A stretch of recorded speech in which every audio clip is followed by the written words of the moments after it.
Today we're going to hear about our first person who fought for change, and this is Susan B. Anthony. Susan B. Anthony was born a very long time ago in Massachusetts, in the year 1820.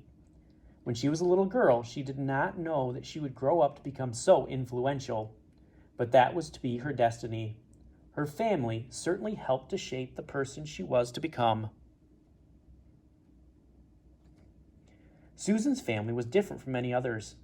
They were Quakers. Susan's family did not judge people based on their color or whether they were male or female. In their eyes, everyone was equal. But a long time ago, when Susan was a young girl, not everyone thought that way. For one thing, many people thought that it was more important for boys to be educated than it was for girls or people of color. How would you have felt about that? How would you feel if only boys could go to school? Susan was lucky because her parents did not agree with this view. They wanted their daughter to receive a good education. When Susan was 6 years old, she went to school. One day, a teacher at the school refused to teach Susan a difficult math problem because she was a girl. As a result, her parents decided that Susan should be educated at home. Later, Susan attended a Quaker boarding school near Philadelphia. When her parents struggled to pay the fees, however, she left school and finished her education at home. Later, Susan became a teacher. Susan eventually became a head mistress, or the person in charge of the school. Susan worked hard to help her family financially. Susan quickly discovered, though, that female teachers earned less money than male teachers for doing the very same job.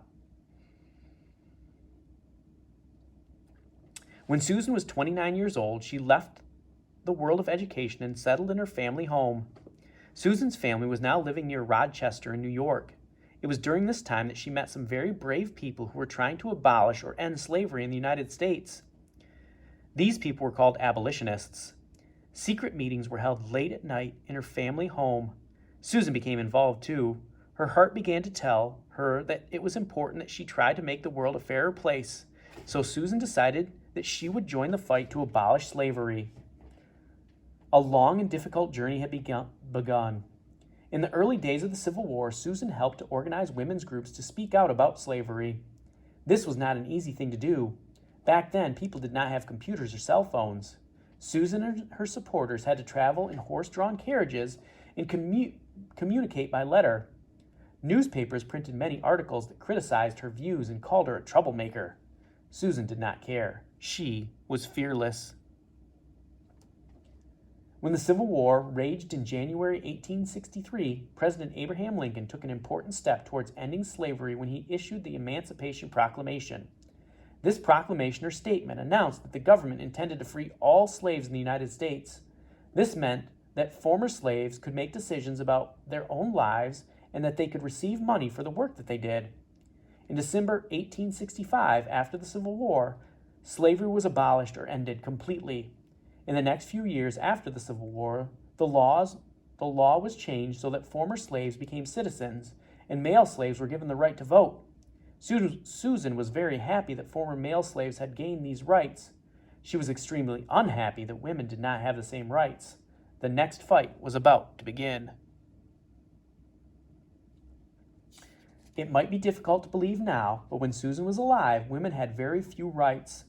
As you've discovered, back then many people did not think that it was important to educate girls.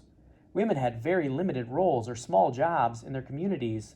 They could attend meetings but were not allowed to speak in public, hold office, or vote. Women were not allowed to become doctors or lawyers. Few girls stayed in school beyond the 8th grade.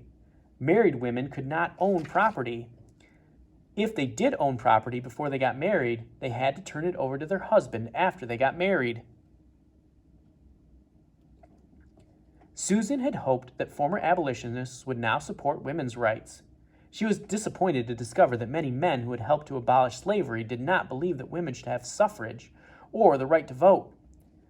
Susan was determined to change this view. Susan joined forces with two women named Amelia Bloomer and Elizabeth Cady Stanton. Together, they began to fight for women's rights. Women like Susan who campaigned against these laws became known as suffragettes, or people who fought for women's suffrage. Susan became secretary of the American Equal Rights Association. She traveled all over the country by wagon, carriage, and train speaking for women's suffrage. She organized petitions and clubs, and she wrote newspaper articles. Susan also became a publisher of The Revolution, a newspaper dedicated to women's issues. Printed on the front page of the newspaper were the words, "Men, their rights and nothing more. Women, their rights and nothing less." Susan invested her own money in the newspaper, continuing to fight for women's rights. Susan also helped to found or start the National Suffrage Association. When Susan ran out of money, she gave up her position in the newspaper and had to find another way to make money. She began to tour the country, speaking to groups that paid to hear her speak. Susan was in her 50s when she took her campaign one step further. She tried to cast a vote for president. She and several other women marched into the New York barber shop where male voters were voting. The women held a protest. They demanded the right to vote. The men in charge were unsure what to do. They were unable to stop the women, so the women finally voted in the election. And so, in 1872, about 50 years before it was legal to do so, Susan and the other women cast their ballots for President of the United States. 2 weeks later, Susan was arrested and charged with illegal voting. Her arrest caused a national uproar. Susan was not afraid. She asked the general public to consider, is it a crime for the United States citizen to vote? The judge in the trial did not think women should have the right to vote. He decided against Susan before the trial even started. He did not let her talk. He ordered the jury to find her guilty. He then asked Susan if she had anything to say. "I have many things to say. For in your ordered verdict of guilty, you have trampled underfoot every vital principle of our government.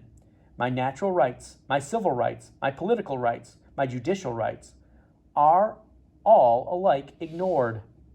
The judge tried to quiet Susan, but she continued to speak. He sentenced her to pay a fine of $100. Susan's response was to say, "I shall never pay $1 of your unjust penalty." She never did. By the end of the 19th century, or the late 1800s, people's views about Susan B. Anthony began to change. She became a national hero. Susan continued to travel the country speaking for women's voting rights. Now people couldn't wait to hear her speak. She became president of the National American Women's Suffrage Association, a job she held until the age of 80 when she retired. 6 years later, on March 13, 1906, Susan B. Anthony died in Rochester, New York. She had worked for more than 50 years, a half a century, for women's rights. Although she did not live to see women get the right to vote, when the 19th Amendment of the Constitution passed in 1920, she had helped to make it happen. Susan B. Anthony was quite an amazing woman. She was prepared to stand up and fight for what she believed in. Do you think you would have enough courage to do the same?